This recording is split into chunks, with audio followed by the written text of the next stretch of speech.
Waalaikumsalam warahmatullahi wabarakatuh. Alhamdulillahirrabbilalamin. Allahumma salli wa sallim wa barik ala sayyidina Muhammadin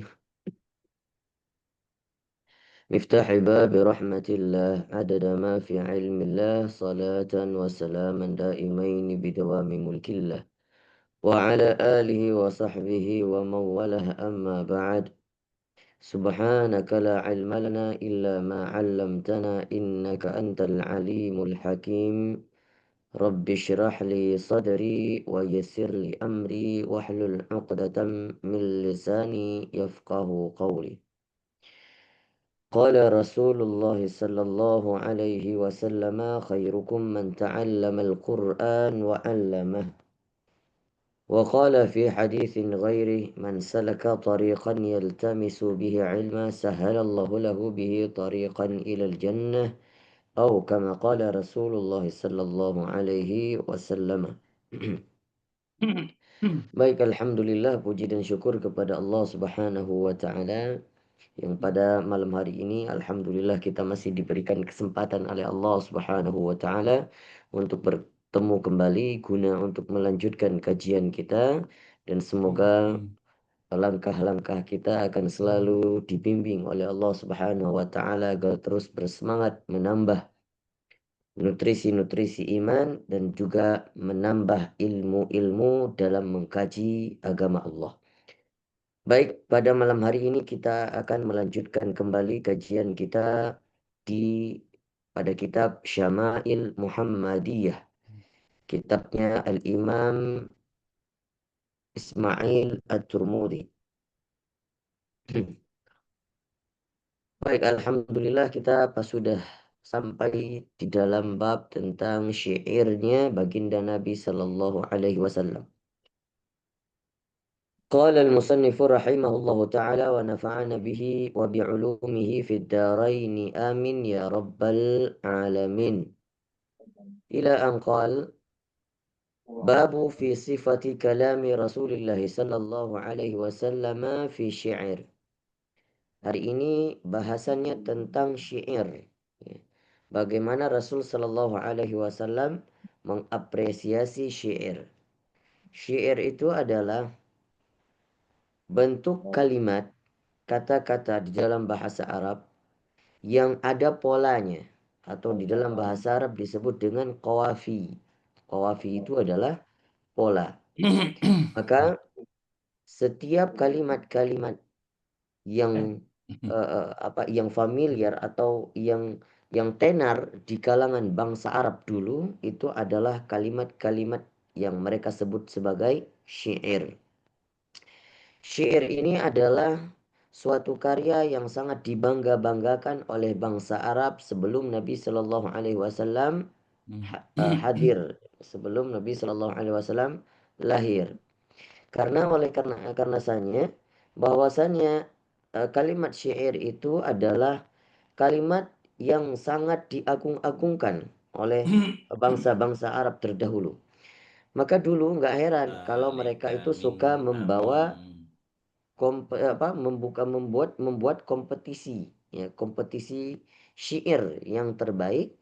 Maka yang paling bagus karya syairnya akan digantung sebagai kiswah Ka'bah,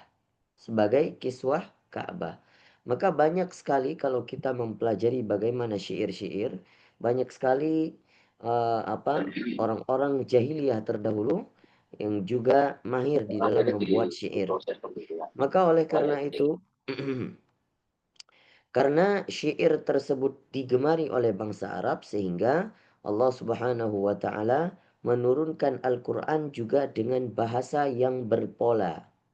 Jadi kalau kita lihat Al-Quran, bukan hanya maknanya yang indah, bukan hanya bahasanya yang indah, tapi juga dari kalimat-kalimatnya juga ada estetikanya.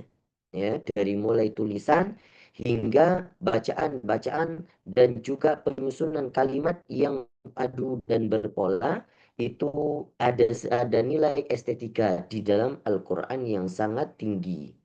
Nah, polanya apa? Kalau sering kita lihat di Al-Quran itu biasanya Kalau ujung-ujungnya sama kebanyakan ya, seperti kalau di dalam bahasa Indonesia itu mungkin seperti bahasa pantun atau bahasa puisi.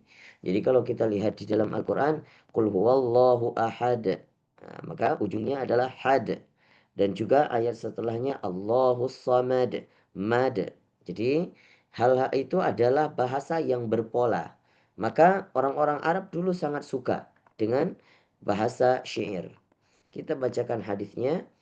Haddatsana Ali bin Hujr, haddatsana Syarik Abdul Anil Miqdam bin Shuraih an abihi an Aisyah qalat qila laha hal kana an-nabi sallallahu alaihi wasallam yatamathalu bi syai'in min asy-syi'r.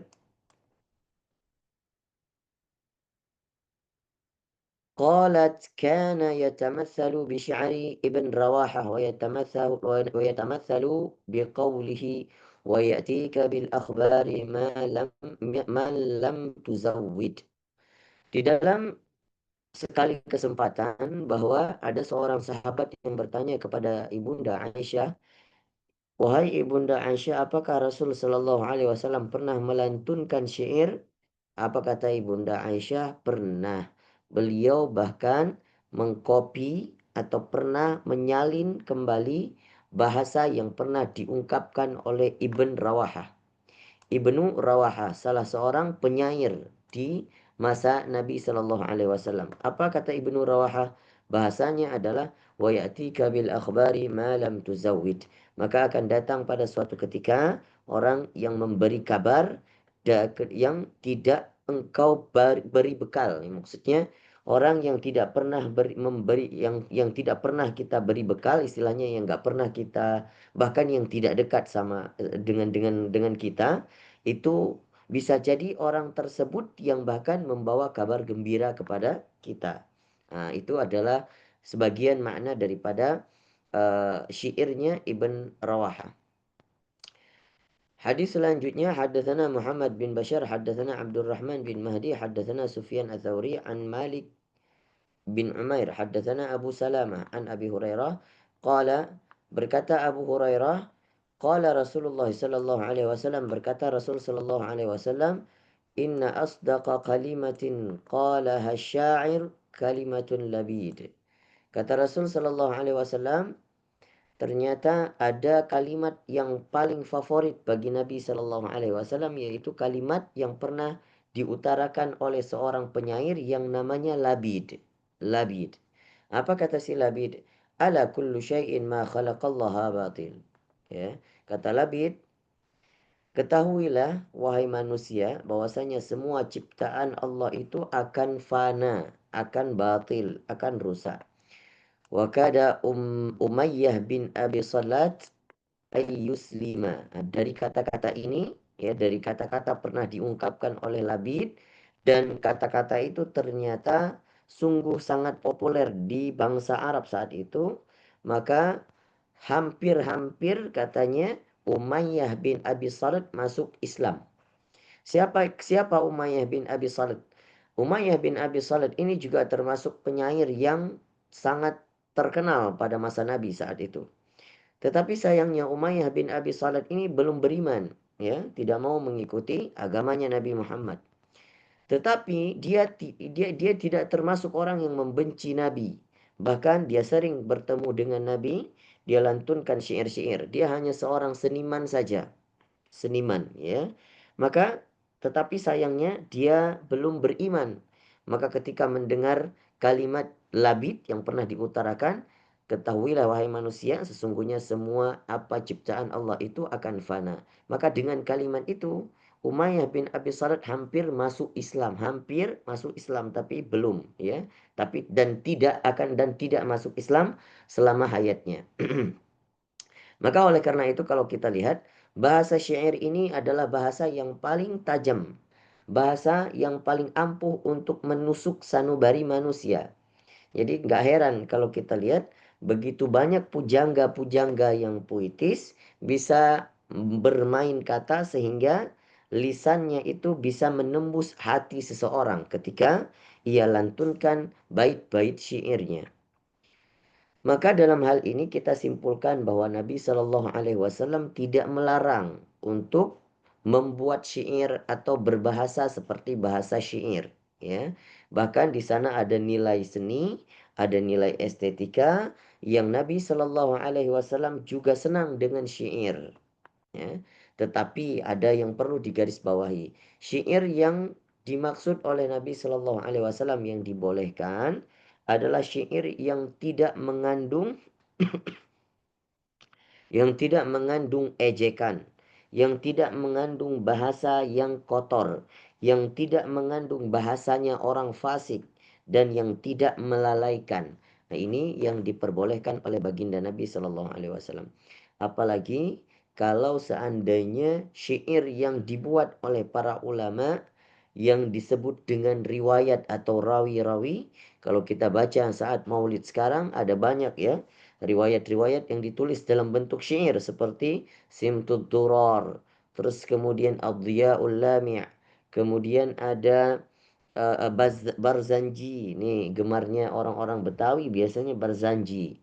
Nah, ini adalah riwayat atau cerita hikayat Nabi yang ditulis dalam bentuk syair oleh para ulama. Maka itu juga sangat membuat Nabi Shallallahu Alaihi Wasallam senang. Karena pada masa Nabi ada penyair yang disebut dengan Hasan bin Thabit. Ini adalah penyair Nabi Shallallahu Alaihi Wasallam yang senang memuji Nabi dengan bahasa-bahasa syairnya yang indah. Hadis selanjutnya haddatsana Muhammad bin Al-Musanna, haddatsana Muhammad bin Ja'far, haddatsana Syu'bah anil Aswad bin Qais, an Jundub bin Sufyan Al-Bajali. Qala ashab hajar usbu'a Rasulullah sallallahu alaihi wasallam fadamiyat. Ini ceritanya ketika di dalam perperangan diceritakan oleh Sufyan Al-Bajali bahwasanya Rasul sallallahu alaihi wasallam terkena batu di salah satu telunjuk daripada atau jari daripada kaki Nabi Shallallahu Alaihi Wasallam sehingga berdarah, ya, sehingga berdarah. Maka di dalam perperangan itu, apakah Rasul Shallallahu Alaihi Wasallam mengeluh? Tidak. Justru ketika berdarah jari kaki Nabi Shallallahu Alaihi Wasallam, beliau bersenandung di tengah-tengah perperangan. Apa kata Nabi Shallallahu Alaihi Wasallam? Hal anti illa usbu'un damiti wa fi sabilillahi ma laqiti. Jadi ada pola di sini kalau kita lihat ya, begitu juga dengan tone. Nah, jadi kalau misalnya kita menyelami ilmu syair itu sebenarnya juga ya reward ya seperti ilmu bahasa, ada yang namanya qawafi ya, ada yang namanya tuntunnya. Jadi kalau kita lihat mustaf'ilun mustaf'ilun mustaf'ilun, ada yang seperti itu rumusnya. Banyak rumusnya. Maka kalau kita lihat di sini yang paling nampak adalah bagian belakang daripada bahasa syairnya. Damiti laqiti. Nah, ini sama ya. Jadi ini bahasa-bahasa yang berpola. Hal anti illa usbu'un damiti wa fi sabilillahi ma laqiti. Kata Nabi Shallallahu Alaihi Wasallam, dia seakan-akan Rasul Shallallahu Alaihi Wasallam ngomong sama jarinya yang berdarah. Apa kata Nabi? Apakah engkau wahai jari ya, berdarah wa fi sabilillahi ma laqiti? Maka tidak masalah wahai jari meskipun engkau berdarah, tapi engkau sedang berdarah di jalan Allah. Artinya di dalam perperangan. Hadis selanjutnya haddatsana Ibn Abi Umar haddatsana Sufyan bin Uyainah an Aswad bin Qais an Jundub bin Abdullah Al-Bajali nahwahu. Dengan hadis yang serupa. Hadatsana Muhammad bin Bashar hadatsana Yahya bin Sa'id hadatsana Sufyan Ats-Tsauri akhbarana Abu Ishaq an Al-Barra bin Azib qala lahu rajulun. Berkata seseorang, afarartum an Rasulillah sallallahu alaihi wasallam ya Aba Umarah? Apakah kalian lari dari Rasul sallallahu alaihi wasallam wahai Abu Umarah? Faqala la wallahi ma walla Rasulullah sallallahu alaihi wasallam. ولكن ولى سرعان الناس تلقتهم هوازين بالنبل ورسول الله صلى الله عليه وسلم على بغلته وأبو سفيان بن حارث بن عبد المطلب آخذ بلجامها ورسول الله صلى الله عليه وسلم يقول أن النبي لا كاذب أنا ابن عبد المطلب. Ini ceritanya pada perang Hunain yang terjadi ketika itu Nabi Shallallahu Alaihi Wasallam ada seorang sahabat, ya, terus kemudian dia berkata kepada suatu kaum atau kepada pasukan-pasukan yang lain di dalam perang Hunain. Dikatakan apa? Kalau kita tahu, kita baca perang Hunain ini ceritanya, perang Hunain ini sempat terjadi kekacauan, ya.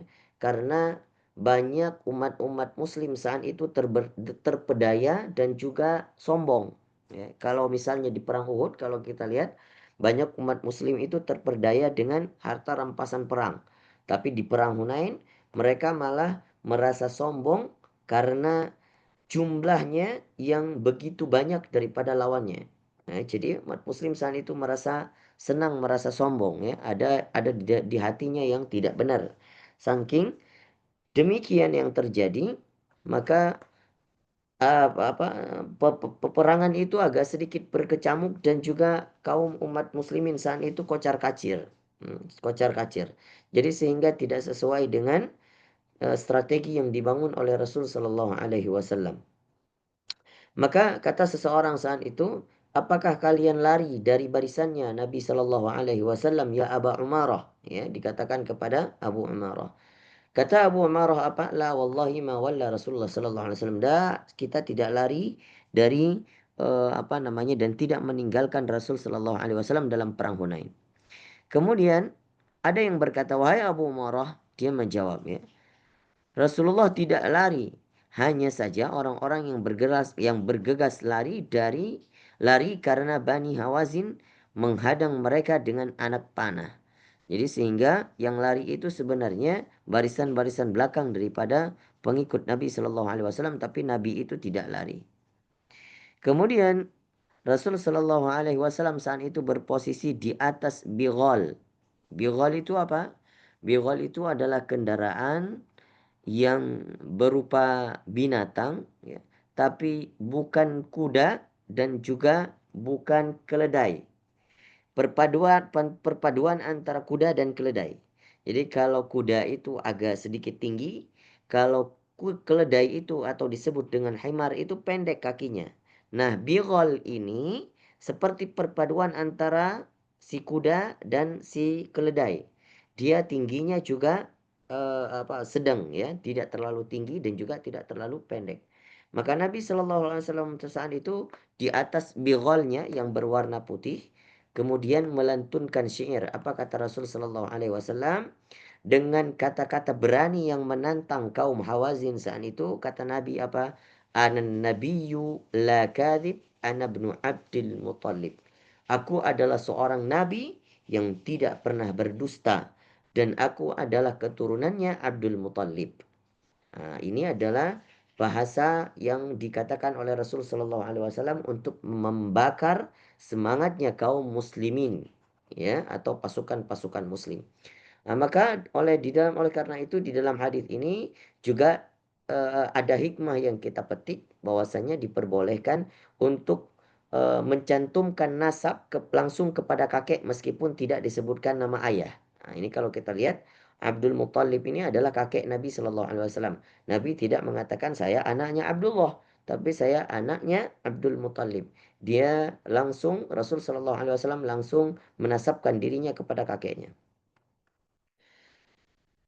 Oke, lumayan beberapa hadis. Kita baca satu hadis lagi insyaallah. Hadatsana Ishaq bin Mansur akhbarana Abdul Razzaq hadatsana Ja'far bin Sulaiman hadatsana Thabit an Anas anna Nabi sallallahu alaihi wasallam dakhala Makkah fi umratil qada. وابن رواحة يمشي بين يديه وهو يقول خلوا بني الكفار عن سبيله اليوم نضربكم على تنزيله ضربا يزيل الهمى عن مقيله ويذهل الخليل عن خليله. Masya Allah, bagus sekali kalimatnya. Nah, apa kata Ibnu Rawahah? Ini ceritanya ketika mereka masuk ke kota Mekah ketika terjadi Fathu Mekah. Ketika terjadi Fathu Mekah. Kalau kita lihat Fathu Mekah itu tidak ada perlawanan dari orang-orang Quraisy karena mereka merasa sudah tidak mampu melawan kaum muslimin yang begitu sangat kuat pada tahun 8 Hijriah. Maka saat itu Nabi Shallallahu Alaihi Wasallam masuk ke kota Mekah dengan tanpa perlawanan. Sehingga Nabi Shallallahu Alaihi Wasallam masuk pun tidak ya, mengangkat pedang, bahkan masuk dengan cara yang sangat lemah lembut dan tawadu, sehingga kepalanya pun agak sedikit ditunduk ketika masuk ke kota Makkah. Ada penyair Nabi yang tadi kita sebut Ibn Rawaha. Nah, ini tugasnya selalu bersenandung ya untuk membakar setiap di dalam medan perang juga. Tugasnya penyair-penyair ini adalah untuk membakar semangatnya kaum muslimin. Apa kata Ibn Rawaha di sini? Mengatakan bahwasanya khallu banil kuffari an sabilih al-yawma nadribukum ala tanzilih darban yuzilul hama ala al-maqilih wa yudhilul khalila an khalilih.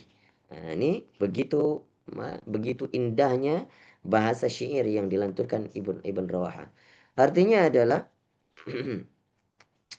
khalu banil kufar an sabilih. Ya, katanya berikan jalan ya.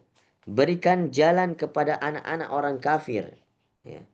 Dan hari ini kami akan memukul kalian dan di rumah kalian. Terus kemudian dengan pukulan yang menghilangkan kesedihan dari peraduannya dan menjauhkan seorang kekasih dari kekasihnya. Nah, ini artinya kalau bahasa sekarang kita sebut dengan bahasa gertakan sebelum mulai perang. Tapi memang orang Quraisy saat itu udah nggak berani lagi sama kaum muslimin. Apa kata Ibn Rawaha? Ya, orang-orang kafir kasih jalan, ya, tolong kasih jalan. Hari ini siapa saja yang menghadang kami akan kami tebas, meskipun di rumahnya pun kami tebas. Nah, ini maksudnya dengan tebasan yang akan memisahkan antara yang akan memisahkan antara kekasih dengan kekasihnya, yang memisahkan antara kesedihan dengan yang meratapi kesedihan. Apa itu maksudnya? Ya mati. Ya, kata maksudnya apa? Maksudnya Ibn Abi Rawaha ini adalah jangan pernah coba-coba menghadang kami. Hari ini kami datang, meskipun ke rumah kalian pun akan kami tebas leher kalian sampai mati. Nah, maksudnya itu. Tapi bahasanya begitu indah. Faqala lahu Umar, saat itu Sayyidina Umar yang mendengar kata-kata Ibn Rawaha, komentar ternyata. Apa kata Umar? Ya benar Rawaha, baina yaday Rasulullah sallallahu alaihi wasallam wa fi haramillahi taqulu syi'ran. Kata Umar, wahai Abu Rawaha, berani sekali Anda melantunkan syair di depan Nabi tanpa izin Nabi, dan juga di komplek Masjidil Haram engkau melantunkan syair tanpa izin Nabi. Berani sekali kamu. Nah, ini komentar dari Umar bin Khattab. Apa kata Nabi? Faqala Nabi sallallahu alaihi wasallam, khalli anhu ya Umar. Nah, kata Nabi, ya sudah Umar, biarkan Ibn Rawahah bersenandung. Falahiyya asra'u fihim min nadhin nabl. Nah, ini katanya, kata Nabi Shallallahu Alaihi Wasallam, biarkan dia wahai Umar, sebab hal itu yang disenandungkan oleh Ibn Abi Rawahah adalah kata-kata yang lebih cepat daripada lemparan anak panah. Nah, luar biasa.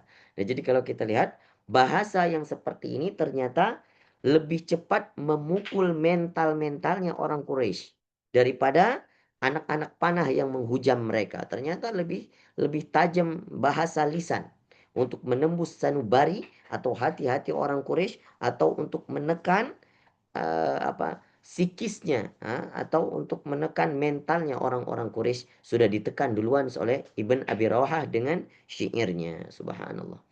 Baik, itu yang mungkin akan kita bahas. Alhamdulillah sedikit daripada bab di dalam pembahasan syair, yang bahwasanya Nabi Shallallahu Alaihi Wasallam juga sangat senang dengan syair, bahkan membolehkan dibacakan atau berbahasa dengan bahasa syair, asal tidak terlalu banyak membuang-buang waktu membuat syair-syair yang mungkin tidak ada manfaatnya, atau ada bahasa-bahasa syair yang dibuat untuk mengejek, atau ada bahasa syair yang di dalamnya mengandung makna-makna yang kotor. Nah, itu yang diharamkan oleh baginda Nabi. Adapun kalau tidak terhimpun unsur-unsur yang haram ini, maka dibolehkan. Baik, ini yang dapat kita sampaikan. Wallahu a'lamu bissawab. Baik, insya Allah nanti kalau ada pertanyaan silahkan ditinggal saja di kolom chat. Ya, kita langsung lanjut. Insya Allah kita akan bacakan pengijazahan sanad kepada teman-teman atau bapak-bapak yang sudah menyelesaikan, dan mayoritasnya malam hari ini bapak-bapak nih. Saya lihat Iya. kayaknya yang yang akhwat belum ya. Insya Allah akan